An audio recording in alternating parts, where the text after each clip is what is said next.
Assalamualaikum warahmatullahi wabarakatuh.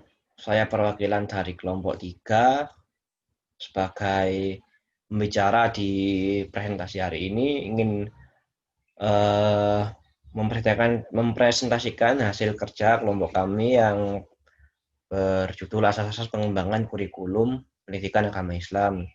Dan nama kelompok saya yaitu ada Zulkarnain, saya sendiri, Jidan, dan Wafiuddin Jamil ya. Yang pertama yaitu asas filosofis.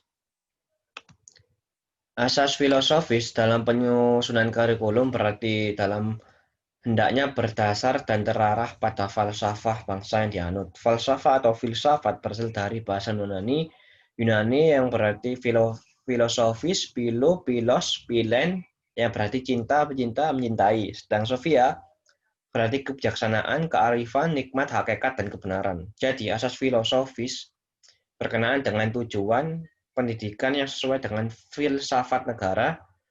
Perbedaan filsafat suatu negara menimbulkan implikasi yang berbeda di dalam merumuskan tujuan pendidikan, menentukan bahan pelajaran dan tata cara mengajarkan, serta menentukan cara-cara evaluasi yang ditempuh. Apabila pemerintah bertukar, tujuan pendidikan akan berubah sama sekali. Di Indonesia, penyusunan pengembangan dan pelaksanaan kurikulum harus memperhatikan Pancasila, Undang-Undang 1945, dan garis besar haluan negara sebagai landasan filsafat negara. Yang kedua yaitu psikologis. Dasar psikologis adalah dasar yang memberikan prinsip tentang perkembangan anak dalam berbagai aspek serta caranya dalam belajar agar bahan yang disediakan dapat dipahami dan dicerna. Asas psikologis sendiri ini dibagi menjadi 2 poin. Yang pertama yaitu ilmu jiwa belajar atau psikologis belajar. Yang kedua ilmu jiwa anak. Di dalam ilmu jiwa anak ini dibagi menjadi beberapa poin lagi. Yang pertama yaitu anak bukan miniatur orang dewasa. Fungsi sekolah diantaranya mengembangkan pribadi anak seutuhnya. Faktor anak harus diperhatikan dalam pengembangan kurikulum. Anak harus menjadi pusat pendidikan atau sebagai subjek dan bukan objek belajar. Yang terakhir yaitu tiap anak itu mempunyai ciri-ciri tersendiri. Jadi maksud yang dari poin yang ini tidak bisa mengukur anak itu harus pandai dalam segala mata pelajaran. Jadi pasti satu anak itu bisa menguasai satu pelajaran atau mungkin di luar akademisnya. Jadi kita tidak boleh menganggap anak tidak bisa itu tidak pandai seperti itu. Yang ketiga yaitu asas sosiologi. Asas ini berkaitan dengan penyampaian kebudayaan, proses sosialisasi individu, dan rekonstruksi masyarakat. Dalam membina kurikulum, kita seringkali menemui kesulitan tentang bentuk-bentuk kebudayaan, mana yang patut disampaikan, serta ke arah mana proses sosialisasi tersebut ingin dikonstruksi sesuai dengan tuntutan masyarakat.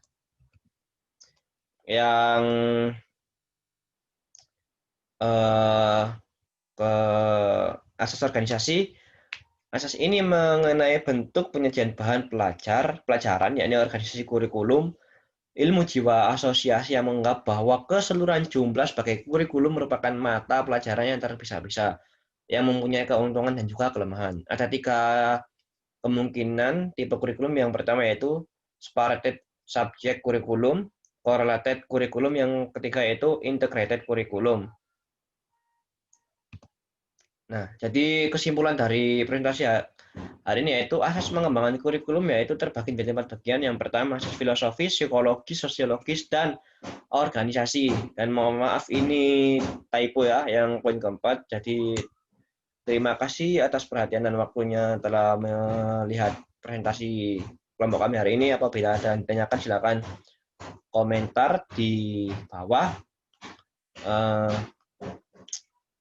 Sekian presentasi dari kelompok kami. Apabila ada salah kata, lebih kurangnya mohon maaf. Allahul muwaffiq ila aqwamit thoriq. Wassalamualaikum warahmatullahi wabarakatuh.